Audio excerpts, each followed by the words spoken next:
the member for Scarborough Centre. Thank you, Mr. Speaker. With great pride, I'd like to recognize the founder of Connect for Life, Melanie Taddeo, and her team. I can't see.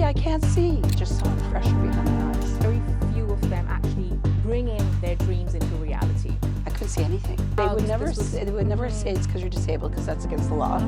I was given a second chance at life for some reason.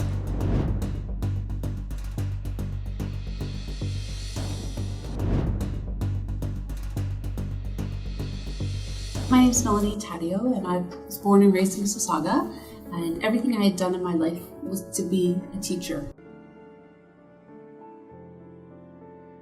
My dolls, my stuffed animals were my students. I teach them the ABCs, the 1, 2, 3s, how to be polite, how to listen attentively.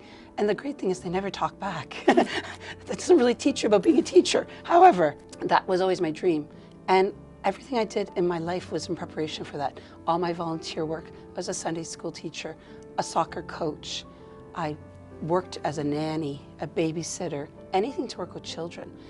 As I got older, I really spent a lot of time volunteering as a big sister, working with children as a soccer coach, and having that little capacity of knowing how to listen to children, getting that experience. I'm the eldest of 4 girls, so I had younger sisters as well. So I had that being a role model for them as well. And then in high school, I found my passion of art. And so it made sense to me to merge my art and my teaching. So in my mind, I was gonna be an art teacher. And I did everything in preparation for that. And then I secured an amazing summer job just as I turned 21. And that was teaching art at a day camp. I was living the dream. Wow. I was finishing my 4th year university and enjoying life. After securing that incredible summer job, I had to drive back to Mississauga to coach one of those soccer practices for my sister. And I was stuck on the 401 highway. And of course, in the summer, it's hot in Canada, and we know the 401 is known as the parking lot. So I was stuck in traffic.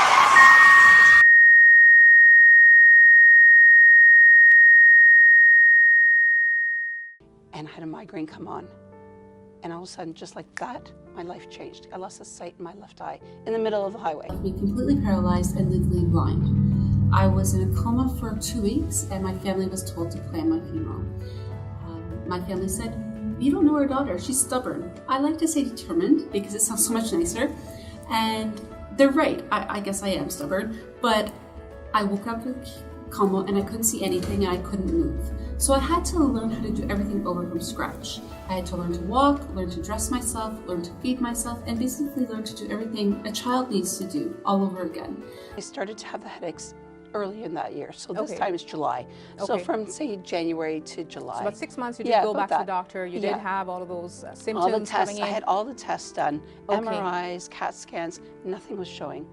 But this time, when they sent me for a CAT scan and an MRI, they just saw pressure behind my eyes. And they was encouraged for me to go downtown Toronto to have eye surgery to relieve the pressure. They took me downtown and they did all of the tests again, and they said, "There's something behind your eyes. We need to do surgery right away." And they told it to my parents. And as a parent, what are you gonna say?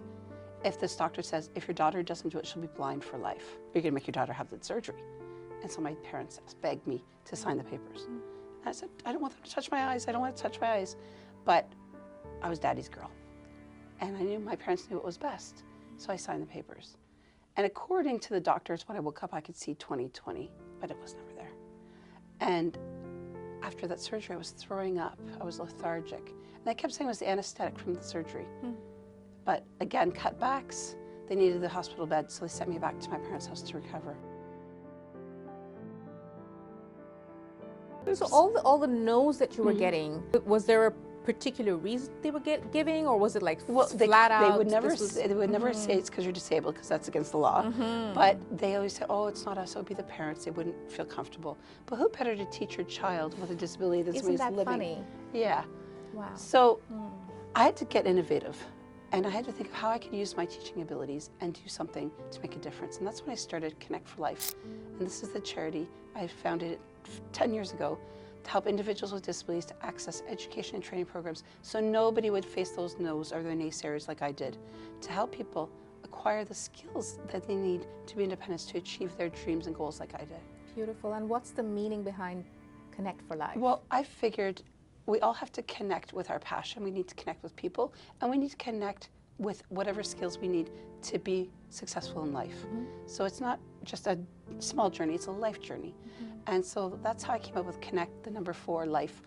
And we started off very simplistic with life skills training, and I started with Voices for Ability Radio because all my family was handed a lot of brochures after I acquired my disability. We knew nothing about disability. Nobody offered information, just handed papers. And I can't read those brochures. So I thought, I'm going to start a radio station for, about, and by people with disabilities to be a resource, to share these resources so people that can't see like me will know what services are available. So we started very simplistic, had a great team of volunteers behind me. My board of directors started off then, and we just started connecting and creating awareness. I had no idea where it would take me. And then over the years, working with many different individuals with disabilities, I started to really find out where the needs were. So we understood there was a need for people to be able to communicate effectively. So I started my Intro to Public Speaking course. And then I understood there was also a need for mentorship and peer support. So we started our Connect for Wellness program, especially after the pandemic. But the one thing I noticed a lot was they're meeting a lot of people with disabilities that had a lot of great skill sets in the area of audio and radio.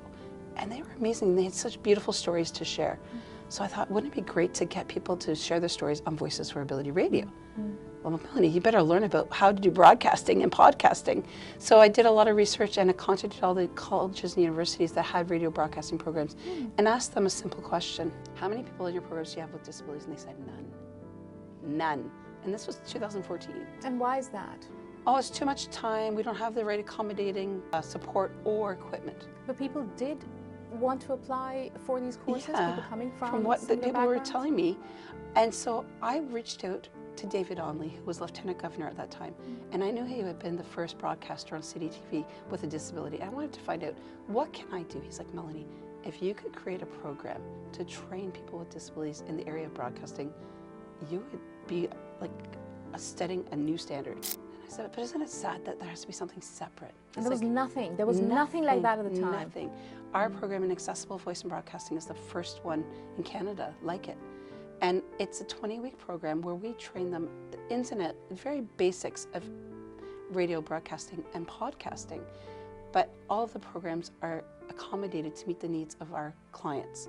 So, for example, if there's somebody with vision loss, we'll make sure that they have all the accessible software that they need. We will make sure that all of the handouts and everything is done in digital format or Braille, whatever it is that they needed. If it was somebody with intellectual disability, we make sure they're able to comprehend the content and that they were able to do it. People were having a platform to share their stories. We started to connect with broadcasters from CBC, Accessible Media Inc., as well as Rogers and Chorus, all of the big names. And we had them come in as guest speakers and start to really share the real life. And I had one young man come to me and say, I'm going to work for Rogers. I'm going to be a sports broadcaster. And I smiled and I said, okay, but we keep an open mind.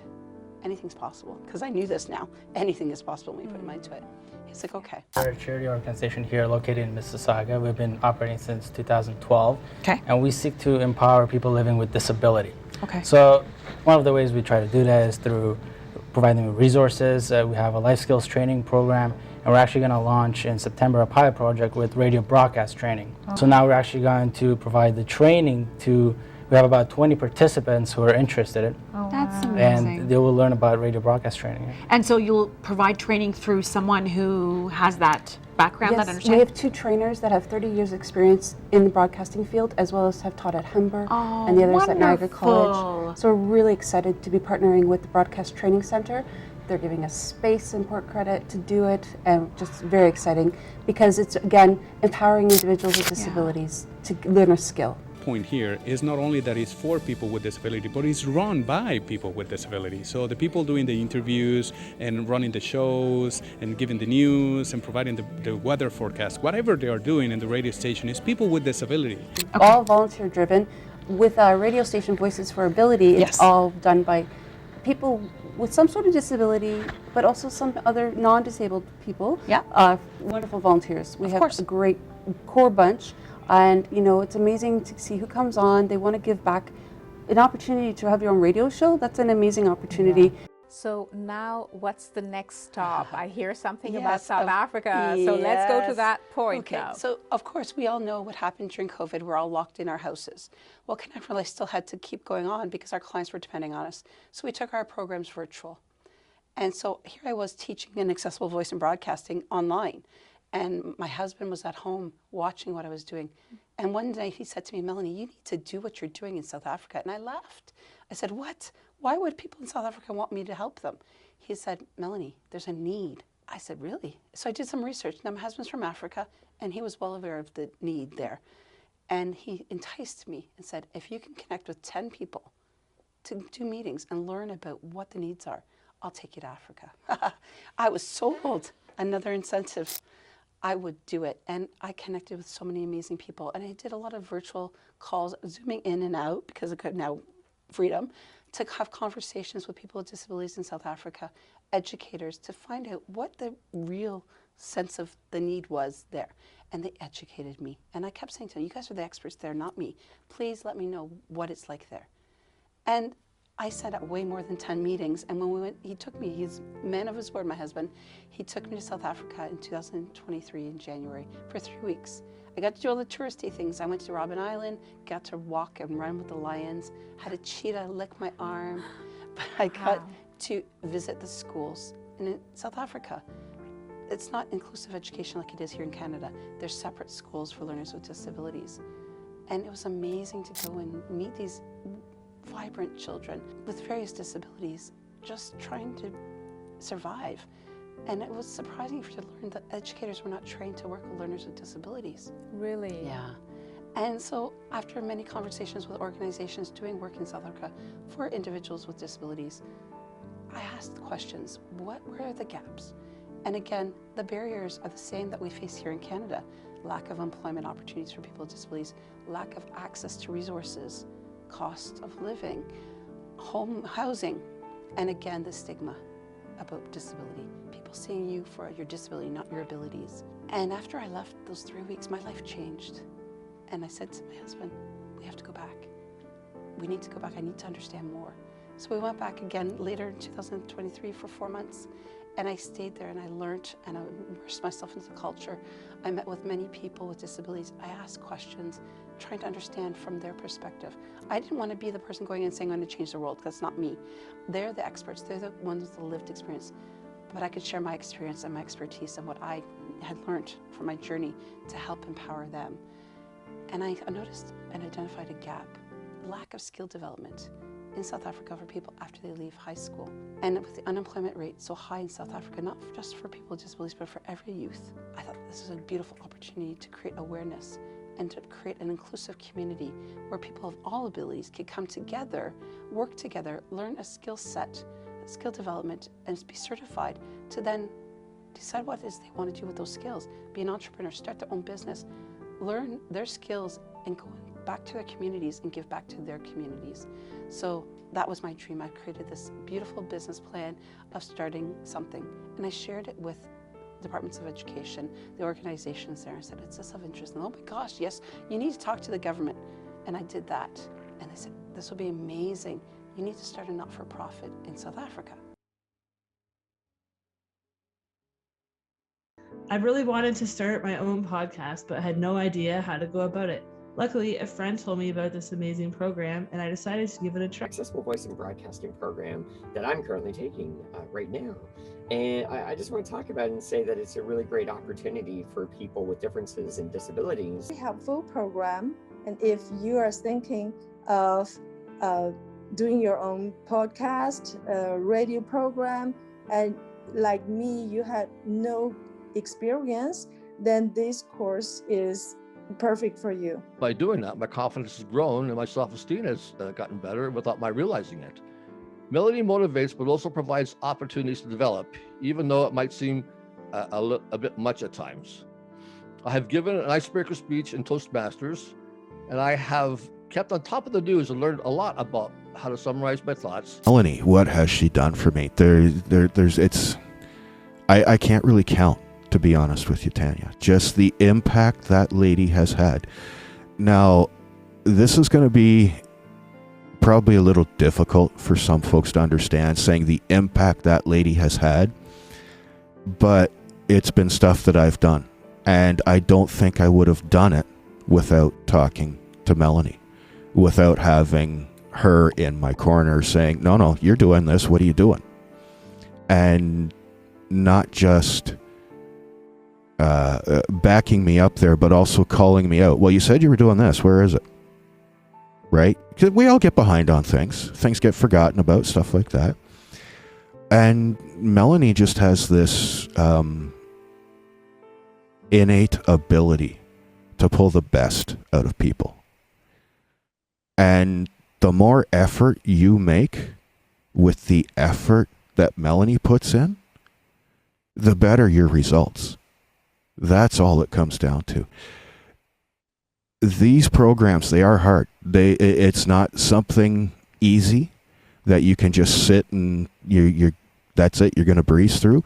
No, you have to make some effort. You have to put the effort in. And you combine your effort with what Melanie can bring out of you, you can be unstoppable from that point. Enjoyed the accessible voice in broadcasting because I wanted to fill in my days and to pursue a career in podcasting. Would any of this have been possible had you not gone through what we call a tragedy in life? No, absolutely not. Because I didn't know anything about disability. I didn't know anything about adversity. I lived a beautiful life. I was so blessed. But you know what? As I mentioned earlier, it's the best thing that ever happened to me. It changed my life. It showed me what was important in life and how never to give up and that anything is possible. And your parents are not crying anymore. No, they're very, very proud. As they should. Thank you so much. Thank you, Melanie. Thank you so much. I wish you absolute, endless abundance of success, because we need you. This world needs teachers like you, and you really are a teacher in every sense and a hero in every sense of the way. So thank you so much. Thank you for this opportunity, and thank you for the work you do. Since I had my stroke at age 21, I've been told that I'm disabled and I need to stay home, and that because I'm disabled, I shouldn't have to do anything. The reality is that anybody with any type of ability should be empowered to do whatever they dream, to be able to do anything that they want to, put their mind to it and achieve it.